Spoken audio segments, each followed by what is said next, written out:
Сәлем достар, бүгін сіздермен капкейки жасайтын боламыз. Ол үшін керек ингредиенттер: 2 жұмыртқа,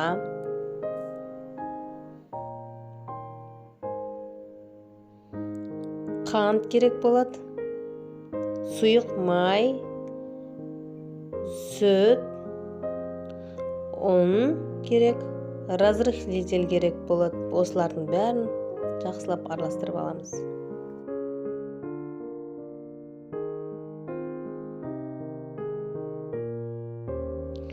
Жұмыртқамен қантты жақсылап араластырып аламыз. Миксер немесе өзіңіздің қолындағы бар венчикпен араластырып аламыз. Осылай жақсылап көпіргенше, әдемі болғанша араластырып аламыз. Одан кейін сүтімізді қосып тағы араластырамыз. Сұйық майымызды құйып жақсылап араластырып біркелкі қылып аламыз. Енді ұн мен разрыхлительді бірінші құрғақ күйінде араластырып аламыз. Одан кейін бөліп қосатын боламыз массамызға.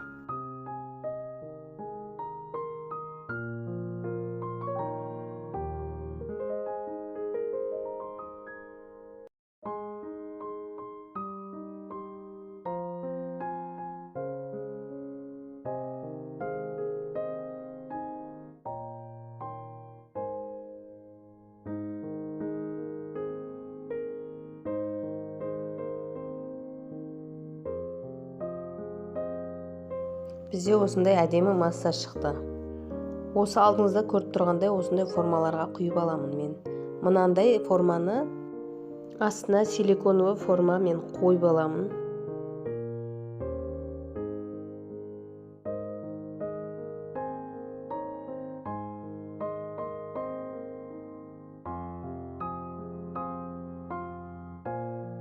Осы әдемі капкейкаларымызды 180 градус қызып тұрған пешімізде 20-25 минутқа пісіріп аламыз.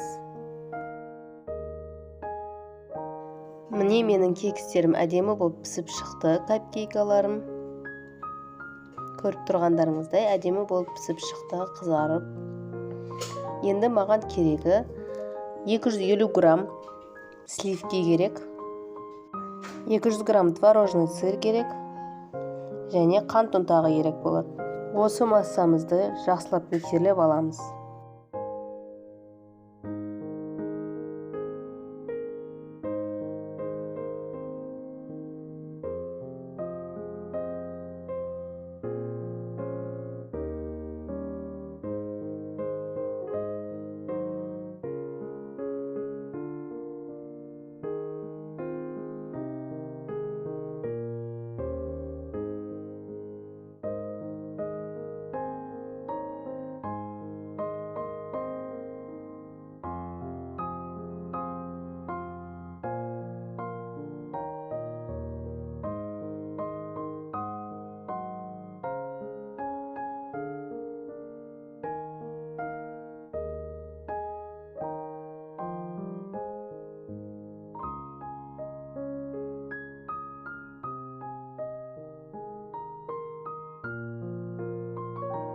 Менің видеом ұнаған болса, лайк басып тіркеліп алыңыздар. Келесі видеоны жіберіп алмас үшін.